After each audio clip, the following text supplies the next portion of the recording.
क्या आप ligament surgery कराने की सोच रहे हैं? हेलो दोस्तों, मैं doctor Sanjeev Yadav, physical therapist, cruciate में आपका स्वागत है। आज मैं बताने वाला हूं कि लिगामेंट सर्जरी से पहले प्रीहैब क्यों जरूरी है। अंत तक हमारे साथ जुड़े रहिए और हमारे चैनल को सब्सक्राइब कीजिए।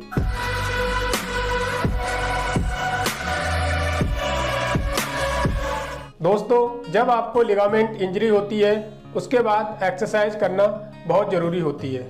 आपको पता चलता है कि आपके घुटने का लिगामेंट टूट गया है, जैसे एसीएल या पीसीएल, और आपके स्पोर्ट्स सर्जन ने आपको सजेस्ट किया है कि सर्जरी करानी पड़ेगी और आप सर्जरी कराने का प्लान कर रहे हैं, तो एक बात का ध्यान रखिए कि सर्जरी कराने से 3 से 4 सप्ताह पहले आपको फिजियोथेरेपी करनी चाहिए। अब हम बात करेंगे कि प्रीहैब सर्जरी से पहले क्यों जरूरी है। दोस्तों, जब आपको लिगामेंट की इंजरी होती है तो आपके घुटने की मसल्स कमज़ोर होने लगती हैं, जॉइंट पर स्वेलिंग आ जाती है और आपके घुटने के जो मूवमेंट्स हैं, घुटने का नी बेंडिंग और नी एक्सटेंशन, उसका कंप्लीट होना बहुत ज़रूरी है।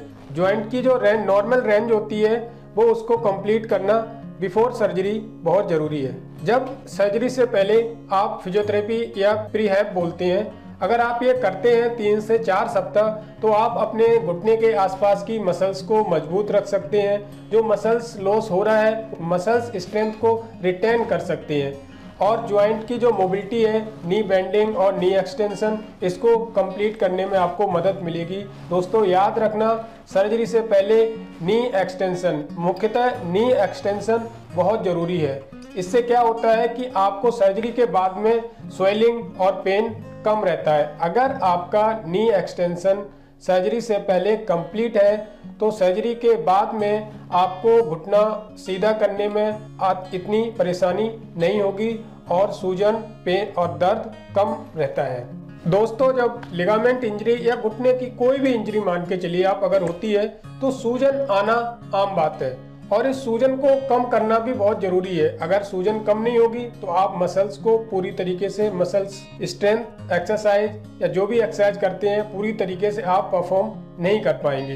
तो जो 3 से 4 सप्ताह का टाइम मिला है आपको सर्जरी कराने से पहले, उसमें आप अपनी सूजन को भी कम कर सकते हैं। किसी फिजियोथेरेपिस्ट, आप नज़दीकी फिजियोथेरेपिस्ट से बात करके या किसी फिजियोथेरेपिस्ट सेंटर पर जा करके आप वहाँ से फिजियोथेरेपिस्ट की सलाह ले सकते हैं और कैसे कैसे आपको प्रीहैब करना है, कैसे स्वेलिंग को कम करना है, उनसे आप गाइडेंस ले सकते हैं। एक बात का और ध्यान रखना होता है कि जब भी घुटने की इंजरी होती है या लिगामेंट इंजरी होती है तो आपका जॉइंट का बैलेंस, जिसको हम प्रोप्रियोसेप्शंस बोलते हैं, आपका जॉइंट बैलेंस भी लॉस होता है क्योंकि मसल्स स्ट्रेंथ कम है। जॉइंट बैलेंस, जिसको हम प्रोप्रियोसेप्शन बोलते हैं, इसके लॉस होने की वजह से आपको चलने में या खड़े होने में, सडन मूवमेंट करने में कठिनाई होती है। तो इसके लिए भी आप कुछ एक्सरसाइज रहती हैं, जैसे प्रोप्रियोसेप्शन ट्रेनिंग होता है, तो आप प्रोप्रियोसेप्शन ट्रेनिंग भी स्टार्ट कर सकते हैं। प्रीहैब के 4 पॉइंट्स हैं, इनको बहुत ध्यान में रखना। पहला है कि आप अपनी मसल्स की स्ट्रेंथ को बराबर रखिए या मसल्स स्ट्रेंथ को रिटेन कीजिए। दूसरा है, अपने घुटने के मूवमेंट्स को कंप्लीट कीजिए, नी बेंडिंग और नी एक्सटेंशन। तीसरा है कि आप जॉइंट की स्वेलिंग को कम करें। चौथा पॉइंट है, आपका प्रोप्रियोसेप्शन लॉस हुआ है, जॉइंट बैलेंस लॉस हुआ है, आप उसको रिगेन कीजिए। और ये चारों पॉइंट्स को रिटेन करना बहुत जरूरी है सर्जरी से पहले। ये चारों पॉइंट्स आप अच्छे से रिगेन कर लेते हैं, दोस्तों, सर्जरी के बाद में आपको एक्सरसाइज करने में, आपको चलने में, आपको दर्द कम होगा और स्वेलिंग भी कम रहेगी। सर्जरी से पहले अगर ये चारों चीज़ें आप करते हैं और 3 से 4 सप्ताह का टाइम लीजिए सर्जरी कराने से पहले, डेफिनेटली आप अच्छा फील करेंगे सर्जरी के बाद में और आपको सर्जरी के बाद में इतनी ज़्यादा कठिनाइयाँ नहीं आएंगी। प्रीहैब बिफोर सर्जरी, इसके बारे में अगर आपको और जानकारी चाहिए तो नीचे दिए हुए नंबर पर आप व्हाट्सएप कीजिए और एक्सपर्ट ओपिनियन ले सकते हैं। धन्यवाद।